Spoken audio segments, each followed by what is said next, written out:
नमस्कार आपन को आम चैनल को स्वागत करुचु केमती धन्यवाद। अछंती बहुत ईश्वर कृपारू प्रभुंकर आशीर्वाद एवं श्रीमद भगवत पाद आद्य रामानंदाचार्य गुरुदेव चरणार बिंदरे शतकोटी प्रणाम समस्त मंगल हो। बाबा आपण मैंने देखिथिबे अनेक सोशल मीडिया रे काली जो काली महाशिवरात्रि थिला गोटे बड़ लिंगराज मंदिर बड़ अघटन घटी अनेक भी सोशल मीडिया रे चर्चा हो गलानी ये जो बड़ अघटन घटी किछि आपरे किछि देश राज्य ऊपर किछि अघटन घटी पारे आपरे जेहेतु आपण जने साधु आपरे कोन कहिबे कोन किछि लेखा थिला कि महापुरुष को बाणी किछि लेखा थिला नहीं देखंतु प्रथमतः आपण मानकु ए चैनल माध्यम रे मो अनुरोध करूची जो साधु माने किबा जो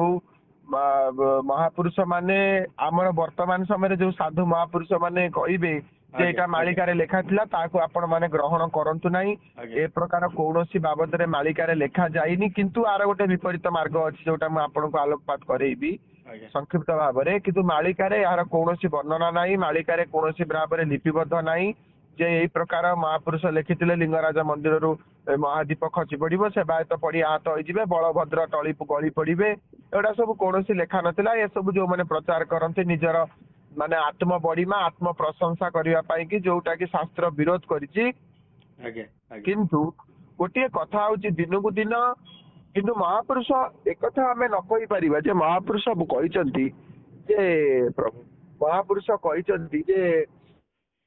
वर्तमान समय देखिबा निश्चय लोक उच्च होइबे नाम टेक देखाई निगम वचन निंदिबे कहउथिबे बड़ाई ब्राह्मण माने जे छाड़िबे वेद ए सब महापुरुष माने विभिन्न समय विप्रा गाव छेदंती ब्राह्मण माने मध्य फसई परिका गाव मान को बिक्री करिवे बोली जहाँ वर्तमान सुधा देखा जाउची एवं हमर लेखा आइतिला विप्रा कुमार का गता संस्कृत भागवत मध्य लेखा जाइछि जे धर्म विगलितम तपोविरतम सत्यं सजुरागत लोका धर्म तो जिजास लोभिता नारी बचा मानवा जिजास माने लोभिता हेबे कि एई समय लिंगराज मंदिर रे विगत समय तमे देखिथिबो प्रभु पोढ़ुआष्टमी दिन पोढ़ुआ हुए हमर गोटे हुए माघ मासे गोटे हुए घृत कंबल लागि ठाकुरकर बडु निजोग आ ब्राह्मण निजोग भितर गोटे बालिया बाड़ी जोगु ठाकुरकर घृत कंबल लागि हेई पालानी ठाकुर 3 दिन धरिकिरी पोढ़ुआ मंडप रे रहिले एथरे संपूर्ण भाव रे आमे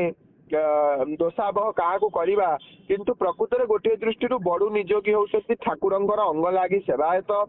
बडु माने जगन्नाथंकर श्रीअंग जेमति जगन्नाथंकर सिंहारी सेवक सेमति बडु माने होउछथि जगन्नाथंकर श्रीअंग लागि सेवायत सेमाने लिंगराज महाप्रभु को सकाळे उठेई देबे मंगल आरती करिवे तांकर दांत घसेई देबे तांकर अवकाश पूजा करिवे एवं तांकर समस्त प्रकार गुप्त नीति सेमाने करिवे एवं सेमाने बडु माने होउछथि लिंगराजंकर भाई जेमति गणपति माने लिंगराज जगन्नाथंकर भाई बडु माने जगन्नाथंकर भाई नित्य प्रत्यय ठाकुरंकर खाइबा थारु दांत घसेइबा थारु केवल छपस्थ बडु माने करंती एवं बडु माने होउछथि राजांकर साड़ी बंधा सेवायत राजा राजा शंकराचार्य रामानुजाचार्य पछरे आसिला परे ब्राह्मण निजोग स्थापन करथिले तेणु करिकरी ए जो निजोग भितर ठाकुरंकर कर्म हेई पालानी बडु मानकर कर्म को ब्राह्मण माने कहले आमे करिवु जोटा कि संपूर्ण भाव रे विधि विरुद्ध एवं केवल दुई गोटे पक्ष नुह दुई पक्षरु मध्य बहुत प्रकार दोष रही किंतु आसंता काली जो पदार्थ है आपण माने देखिबे निर्धारित समय हेइतला 10टा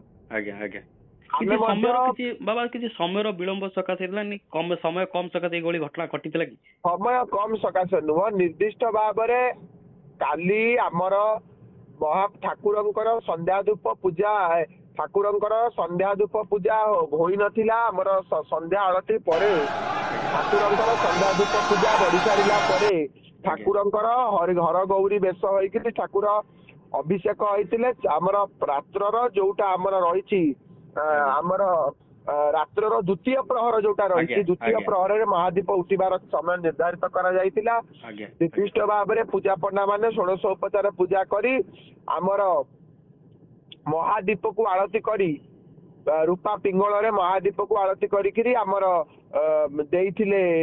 हमर जो माने सेवायत अछंती चुनेरा सेवायत मंदिर रे जो माने बांधती पागपाटी सेवायत मान को देइथिले से माने मध्य ताकू नेई ये जो कर्मटी है आपण माने देखंतु गोटे कथा होउची ଯେ ମହାଦୀପ ପଡିଗଲା ହାତରୁ ଆଜ୍ଞା ଆଜ୍ଞା ପ୍ରଥମ ସେବାୟତ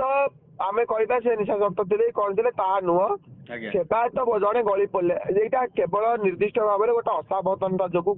ସେଟାକୁ ଆମେ ଧରିବାନି। ଠାକୁରଙ୍କର ଜନ୍ମ ମରଣ ବେଉସା କେ କହିପାରେ ପୁରୁଷ କାହା ଭାଗ୍ୟରେ କଣ ଅଛି ଆମେ କିଛି କହିପାରିବାନି। କିନ୍ତୁ ଯେତେବେଳେ ସେବାୟତ ପଡିଗଲେ ତଳୁକୁ ଆଜ୍ଞା ସେତେବେଳେ ସେବାୟତ ଆହତ ହେଇକିରି ରକ୍ତ ଛିଟା ପଡିକିରି ସେଠି ମନ୍ଦିରରେ ରକ୍ତ ଜୁଡୁବୁଡୁ ଅବସ୍ଥା ହେଇଗଲାଣି। ଆଜ୍ଞା କିନ୍ତୁ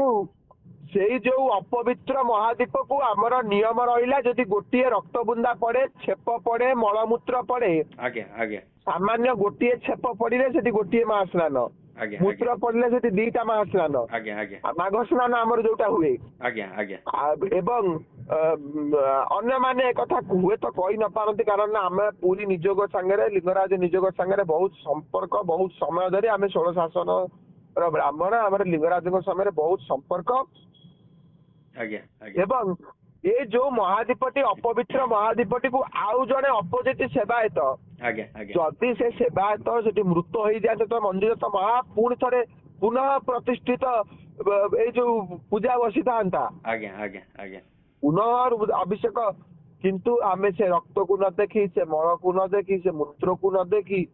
ଏଇ ଯୋଉ ରକ୍ତ ଛିଟା ପଡିଲା ଆଜ୍ଞା ସେ ହୁଏତ ମନ୍ଦିରର ଆମର ପାଖାପାଖି ଆମର ମହାଦୀପଟି ଆମର ଗଣେଶ ମନ୍ଦିର ପଟେ ଉଠେ। ଆଜ୍ଞା ଆଜ୍ଞା ଗଣେଶ ମନ୍ଦିର ପଟେ ମନ୍ଦିରର ଶ୍ରୀବତ୍ସ ଖଣ୍ଡଶାଳାର ବାହାର ହେଲେ ମଧ୍ୟ ଏଇଟାକୁ ନିହାତି ରଖିବା ଦରକାର ଯେ ରକ୍ତ ଛିଟା ପଡିଲା ଏବଂ ମହାଦୀପ ତଳେ ପତିତ ମହାଦୀପକୁ ମନ୍ଦିର ଉପରେ ଉଠେଇବାର ଶାସ୍ତ୍ର ବିରୋଧ ଅଟେ। ଲିଙ୍ଗରାଜଙ୍କର ମାନେ ମ୍ୟାନେଜିଂ ଜେନେରାଲ ବଡି ଟ୍ରଷ୍ଟ ଏବଂ ଲିଙ୍ଗରାଜଙ୍କର ଯୋଉ ରହିଛି ଯେ ଆମର record of right record of right ଲିଙ୍ଗରାଜଙ୍କର ମନ୍ଦିର ସ୍ୱତ୍ତ୍ୱଲିପି ଏବଂ ପରିଚାଳନାରେ ଏ ଜିନିଷ ନାହିଁ। ଆଜ୍ଞା ମୁଁ ଏଟାକୁ ମାନେ କହିପାରେ ଦମ୍ଭକ୍ତି ଭାବରେ କିନ୍ତୁ ଆମେ ସେଇଟାକୁ ଟିକେ ଲକ୍ଷ୍ୟ ରଖିବା ଦରକାର ଆବଶ୍ୟକ ପଡିଲେ ଆର ସବୁ ବିଚାର ହବ। ସେଥିପାଇଁକିରି ସେଇଥିପାଇଁ ଦେଖନ୍ତୁ ଜାଗର ଆମର ପଡେ ଚତୁର୍ଦ୍ଦଶୀରେ କିନ୍ତୁ ଜାଗର ପଡିଛି ଦ୍ୱାଦଶୀ ତ୍ରୟୋଦଶୀ ସନ୍ଧିରେ ଜାଗର ପଡିଛି। ଦ୍ୱାଦଶୀ ସରୁଛି ତ୍ରୟୋଦଶୀ ଆସୁଛି ସନ୍ଧି ବେଳେ ପଡିଛି ଜାଗର ଏମିତି କେବେ ବି ହେଇନି ଆଜିକି। ଏଭଳି ପହିଲା ଏଇ ଯୋଉ ପଡିଛି ଆପଣ ଯୋଉ କହୁଛନ୍ତି ଏଟା କେତେ ବର୍ଷ ହେଲା ଆପଣଙ୍କୁ ଅନୁମାନ ଏଇଟା ତ ମୁଁ ନିର୍ଦ୍ଦିଷ୍ଟ ଭାବରେ ଅନୁମାନ କରିପାରିବିନି କିନ୍ତୁ ଏଇ ଯୋଉ ମହାକୁମ୍ଭ ପରି ଅନେକ ବର୍ଷ ପରେ ଏ ପ୍ରକାର ଯୋଗ ପଡିଛି। ଆଜ୍ଞା ଆଜ୍ଞା ନିହାତି କମରେ 200 ବର୍ଷର ପୂର୍ବରୁ ଏଭଳିଆ ଯୋଗ ପଡିନି। ଏକାଦଶୀ ଦ୍ୱାଦଶୀ ସନ୍ଧିରେ ଜାଗର ପଡିବା କେବେ ବି ଏମିତି ହେଇନି। ଗୋଟିଏ ଦିନରେ ଏକାଦଶୀ ଭୋଗ ହଉଛି ଦ୍ୱାଦଶୀ ଭୋଗ ହଉଛି ତ୍ରୟୋଦଶୀ ମଧ୍ୟ ଆସୁଛି। ମହାପୁରୁଷ ଲେଖିଥିଲେ ଏକ ଦିନେ 3 ତିଥି ଯେ ହୋଇବ ଭୋଗ ମହାପୁରୁଷ ମଧ୍ୟ ଲେଖିଛନ୍ତି। ଆଉ ମଧ୍ୟ ମହାପୁରୁଷ କହିଛନ୍ତି ଯେ ଖଡିକାର ଖଡି ବଣା ହୋଇଯିବ ତିଥି ବାର ନ ରହିବ। ଦେଖ ତିଥି ବାର କିଛି ରହିଲାନି ତ ଆମେ ସମସ୍ତେ କହୁ ଜାଗର ଅମାସିଆ କହୁନା ନାଇଁ